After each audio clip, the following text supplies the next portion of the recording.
रहमत उल्लाहि व बरकातुहू। उम्मीद करती हूँ कि आप सब खैरियत से होंगे। अल्लाह सुब्हाना ताला से दुआ है कि वो आप सब को सेहत और ईमान की बेहतरीन हालत में रखे और आप सब के लिए दीन को समझना और इस पर अमल करना आसान बना दे। आमीन या रब्बिल आलमीन। प्यारे बच्चों, उम्मीद करती हूँ कि आप सबको सूरह फातिहा का तर्जुमा समझ में आ गया होगा और हर नमाज में इसको समझ कर पढ़ते होंगे। सूरह फातिहा में हमने जाना था कि तमाम शुक्र और सब तारीफ़ सिर्फ़ और सिर्फ अल्लाह सुब्हाना ताला के लिए है, क्योंकि वो तमाम जहानों का मालिक है, क़यामत के दिन का मालिक है और हमने उस दिन की तैयारी करनी है। अल्लाह सुब्हाना ताला को राज़ी करने वाले काम कुरान और सुन्नत के मुताबिक करने हैं। हमें इबादत भी सिर्फ़ अल्लाह सुब्हाना ताला ही की करनी है और हिदायत भी सिर्फ़ अल्लाह सुब्हाना ताला से ही मांगनी है। अरे बच्चों, हमने सूरह फातिहा में अल्लाह से हिदायत की जो दुआ मांगी थी, तो अल्लाह सुब्हाना ताला ने इस हिदायत की दुआ के जवाब में हमें पूरा कुरान नाज़िल फरमा दिया कि ये है सिराते मुस्तकीम। इस कुरान को पढ़ लो, तर्जुमा याद कर लो, तफसीर से समझ लो, अमल कर लो और दूसरों तक पहुंचा दो, जन्नत में पहुंच जाओगे। बच्चों, सूरह फातिहा के बाद हमारी दूसरी सूरत है सूरह बकरा। आज हम इसकी फजीलत और अहमियत के बारे में जानेंगे। बच्चों, बकरा अरबी में गाय को कहते हैं। इस सूरत का ये नाम इसलिए रखा गया है क्योंकि इस सूरत में एक गाय का जिक्र भी आया है। इस सूरत की 286 आयात हैं। प्यारे बच्चों, सूरह बकरा एक मदनी सूरत है। मदनी सूरतें वो होती हैं जो हमारे प्यारे नबी सल्लल्लाहु अलैहि वसल्लम की हिजरत के बाद नाजिल हुई।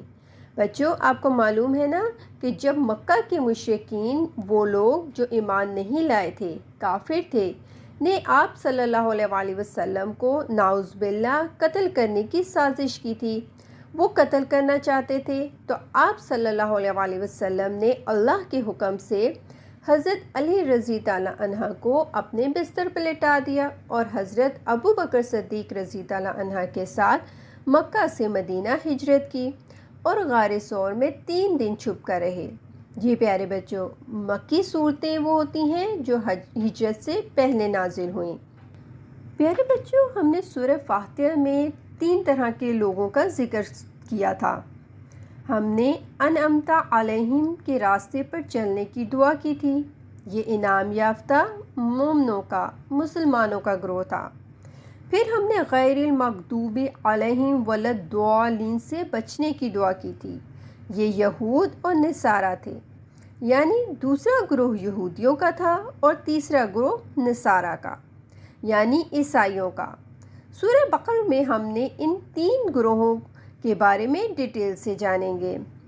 बच्चों, आपको पता है कि इन तीनों ग्रोहों के बारे में जानकर हमें क्या फ़ायदा होगा?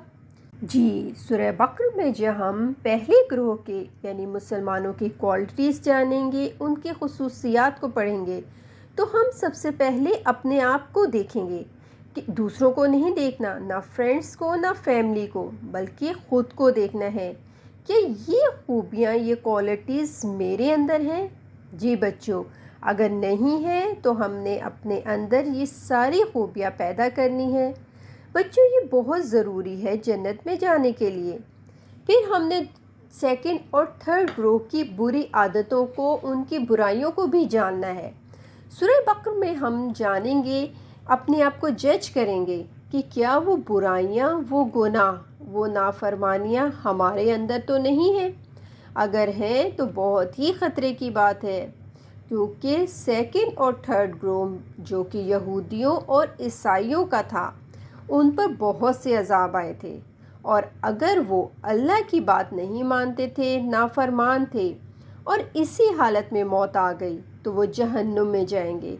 लिहाजा मुझे ख़ुद को देखना है कि अगर मैं उन जैसे काम और गुनाह करती हूँ तो मुझे अल्लाह सुब्हाना ताला से रो रो कर, गिर गिरा कर सच्ची तौबा करनी है और आइंदा वो गुनाह के काम कभी नहीं करने, इंशाअल्लाह ताला। प्यारे बच्चों, सूरह बकरा की एक आयत तमाम आयतों की सरदार है और वो आयतुल कुर्सी है। پیارے بچوں، ایک حدیث میں ہے کہ اپنے گھروں کو قبرستان نہ بناؤ۔ جس گھر میں سورہ بقر پڑھی جائے وہاں شیطان داخل نہیں ہو سکتا۔ جی پیارے بچوں، آپ کو پتہ ہے کہ سورۃ بقر پڑھی جائے تو شیطان کیوں بھاگ جاتا ہے؟ جی، شیطان اس لیے بھاگ جاتا ہے کیونکہ جب سورہ بقر پڑھی جاتی ہے تو فرشتوں کا نزول ہوتا ہے۔ جب فرشتے آتے ہیں تو شیطان بھاگ جاتا ہے۔ بچوں، ایک اور حدیث میں ہے، اسید بن حضیر رضی اللہ عنہ رات کو سورہ بقرہ کی تلاوت کر رہے تھے تو ان کے گھوڑے نے اچھلنا، کودنا اور بدکنا شروع کر دیا۔ گھوڑا اسید بن حضیر کے پاس ہی بندھا ہوا تھا۔ اسید بن حضیر رضی اللہ عنہ نے تلاوت بند کر دی تو گھوڑا بھی ٹھیک ہو گیا۔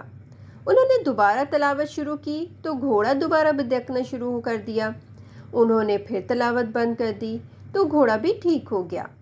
تیسری دفعہ بھی ایسا ہی ہوا۔ اسید بن حضیر رضی اللہ عنہ کا بیٹا یحییٰ بھی گھوڑے کے پاس ہی لیٹا ہوا تھا۔ اس ڈر سے کہ گھوڑے کے اچھلنے کی وجہ سے ان کے بیٹے کو چوٹ نہ لگ جائے، انہوں نے قرآن پڑھنا بند کر دیا اور آسمان کی طرف دیکھا کہ گھوڑے کے اچھلنے کی وجہ کیا ہے۔ صبح ہوئی تو انہوں نے آپ صلی اللہ علیہ وسلم کو سارا واقعہ سنایا تو آپ صلی اللہ علیہ وسلم نے فرمایا، اسید تم قرآن کی تلاوت جاری رکھتے۔ اسید بن حضیر رضی اللہ عنہ نے کہا کہ میں نے بچے کی وجہ سے بند کر دیا اور آسمان کی طرف دیکھا تو ایک نورانی سایہ دار چیز نظر آئی جو چراغوں کی طرح روشن تھی۔ میرے دیکھتے ہی دیکھتے وہ اوپر چلی گئی۔ محمد صلی اللہ علیہ وسلم نے فرمایا، جانتے ہو وہ کیا چیز تھی؟ وہ فرشتے تھے جو تمہاری تلاوت سن کر پاس آ گئے تھے، اور اگر تم پڑھنا بند نہ کرتے تو وہ صبح تک یوں ہی رہتے اور صبح ہر شخص ان کو دیکھ لیتا۔ سبحان اللہ۔ جی پیارے بچوں، ایک اور حدیث میں ہے کہ آپ صلی اللہ علیہ وسلم نے فرمایا، لوگوں قرآن پڑھا کرو کیونکہ یہ قرآن قیامت کے دن اپنے پڑھنے والوں کے لیے سفارش بن کر آئے گا۔ خاص طور پر 2 روشن صورتوں کو پڑھا کرو جو کہ سورہ بقر اور آل عمران ہیں، کیونکہ قیامت کے دن یہ دونوں صورتیں 2 سائبان یعنی 2 چھتریاں یا 2 بادلوں یا 2 پرندوں کے جھنڈ کے مانند آئیں گی اور اپنے پڑھنے والے کے حق میں جھگڑا کریں گی، سفارش کریں گی۔ سبحان اللہ۔ انشاءاللہ تعالی اس کلاس میں ہم سورہ بقر کی ترجمہ اور تفسیر کو جانیں گے اور اپنے اندر کی کوالٹیز کو بھی جج کریں گے۔ اپنا اور گھر والوں کا بہت خیال رکھیے گا۔ السلام علیکم ورحمۃ اللہ وبرکاتہ۔